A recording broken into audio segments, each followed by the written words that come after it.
Welcome to the Know, I'm Ashley Jenkins. It's a rundown. Lots of stuff happening this week between VR and CES and Sonic rumors and game delays and crowdfunding. Basically, there's a lot of news to cover.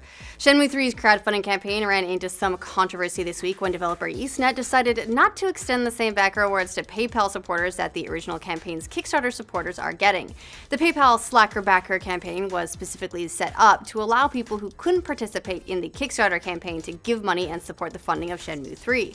After repeatedly being asked if PayPal backers might be able to please receive the same awards as their Kickstarter brethren, EastNet decided to conduct a poll, which almost never goes disastrously on the internet, right?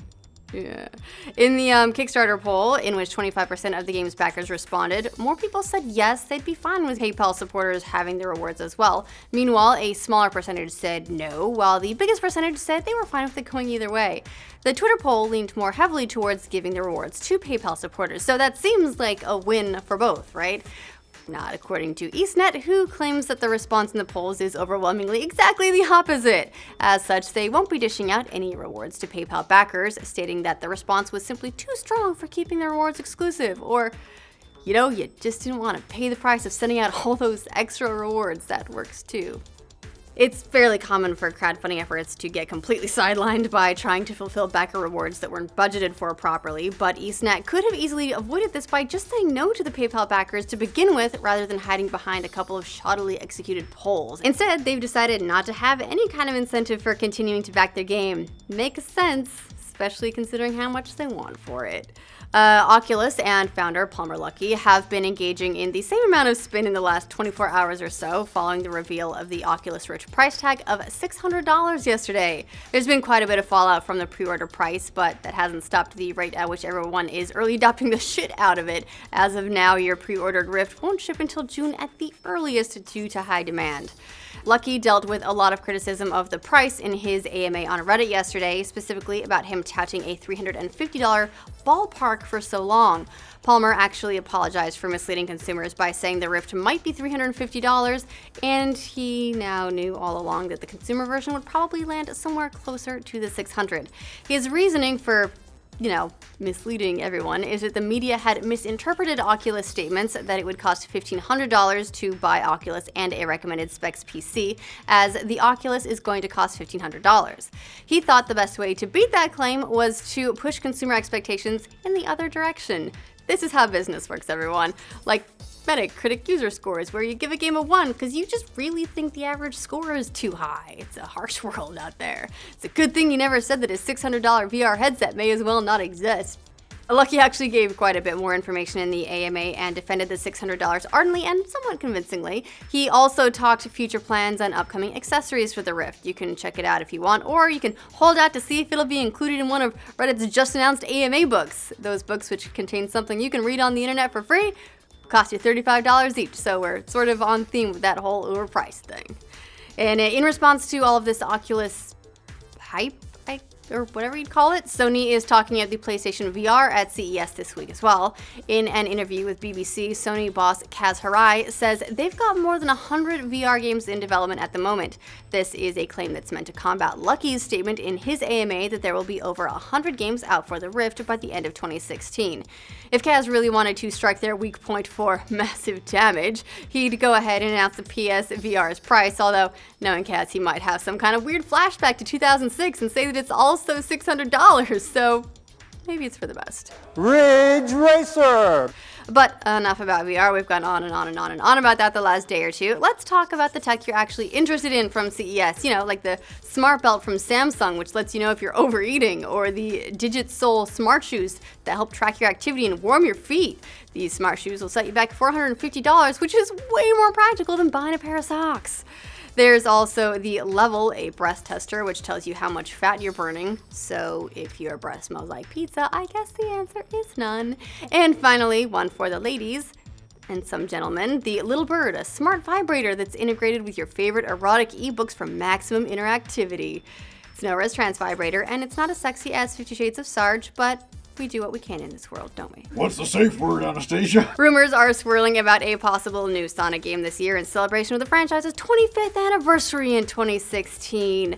The Sonic Twitter account released a brand new logo highlighting the Hedgehog's silver anniversary back in December, and while that's not quite enough to properly jumpstart the rumor mill, it was a Facebook post by Johnny Gioeli of Crush 40, who's composed music for previous Sonic games, that really got things moving. In a post that's now been taken down, oddly enough, Gioeli reportedly said, "We are planning a few performances for 2016 to commemorate the anniversary of Sonic. We might participate in writing new songs for the anniversary game." Since then, the band's Twitter account has called those rumors fake, so who knows, maybe Sonic won't be coming out of retirement after all. As if we need another painful reminder just how far the franchise has fallen. That all we want is the anniversary games, that's it, we just want the old stuff. In other retirement news, Microsoft is finally laying virtually every version of Internet Explorer to rest, causing web developers everywhere to rejoice. Microsoft will stop supporting every version of Internet Explorer except 11 on January 12th. Microsoft's web browser has seen a huge decline in the last few years, now accounting for just around 7% of total web browsing compared to 67% for Chrome and around 20% for Firefox. Microsoft officially distanced itself from the browser by developing an entirely new one with a different name that's not at all synonymous with disdain for Windows 10. So, do your grandma a solid and let her know she needs to stop using Internet Explorer. Really, you should have done that a long time ago. What kind of family are you? Bad family. Microsoft had a couple of other bumps in its gaming division, with delays confirmed for both Scalebound and Recore, two of their more unique 2016 exclusives.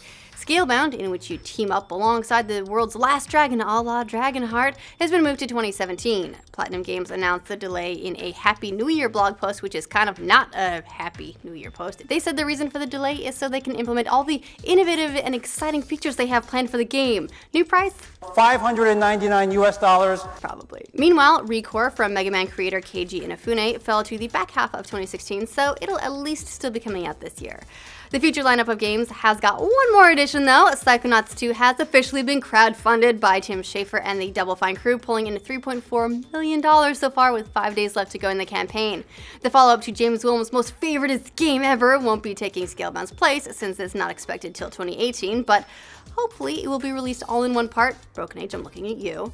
And it's good to see Raz off on a new adventure. Incidentally, just want to say congratulations to James Willems, who, thanks to the campaign, will officially be auditioning for the role of a toilet. All of Disney's dreams are no doubt coming true as well, now that The Force Awakens has officially become the highest grossing domestic film of all time. Episode 7 beat out Avatar this week, passing $760 million in domestic box office in just 20 days, and thank God for that. I'm glad there's a new #1 in town, compared to the 7 months that it took Avatar to do the same. Suck it, James Cameron. The movie is still a few parsecs away from catching up with James Cameron's Fern Gully Worldwide, with still about $1 billion and some change left to overtake it. However, Episode 7 still hasn't released in China, which will help it cover a lot more ground.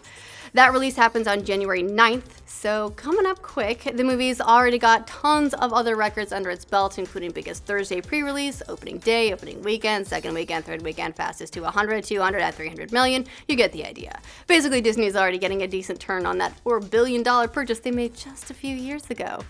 Not even including the toys. That makes a lot of money. But is it as good a return investment as you get from Lego? According to a recent study published by Telegraph, Lego actually offers a better return for your money in the last 15 years than gold, shares, or even your 401k.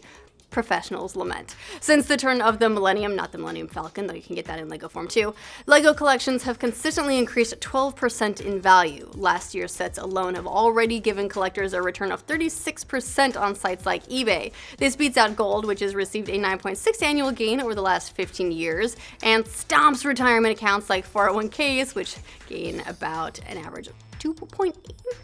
So maybe we should be consulting with Joel about some of this. Yeah? Many sets which sold for less than $100 when they released now go for as much as $3,500 on eBay. So if you're considering putting money into a savings account or starting up an IRA in the near future, maybe think again. Just buy a shit ton of Heart Lake pet salons on Amazon and watch all that money roll in, baby. You can tell your parents that we said it was a smart thing to do. You'll probably be rich by tomorrow. we're good at life. So, what do you guys think about the weird gadgets of CES, Palmer Lucky's apology, sort of, and the Shenmue Kickstarter controversy? Argue with others, or just yourself if you're really good at it, down in the comments. And to be on the cutting edge of future smart vibrator technology and more tips about how to make Lego money, like this video and subscribe to The Know. You may have noticed in the last couple of days that we've done a few of these roundups, just seeing if they'd make a good addition to the individual story news lineup that we do to catch all the news that falls through the cracks. We'd appreciate your feedback on it. Let us know what you think. Yeah? You like it, right? Because it's kind of cool. I miss RT News.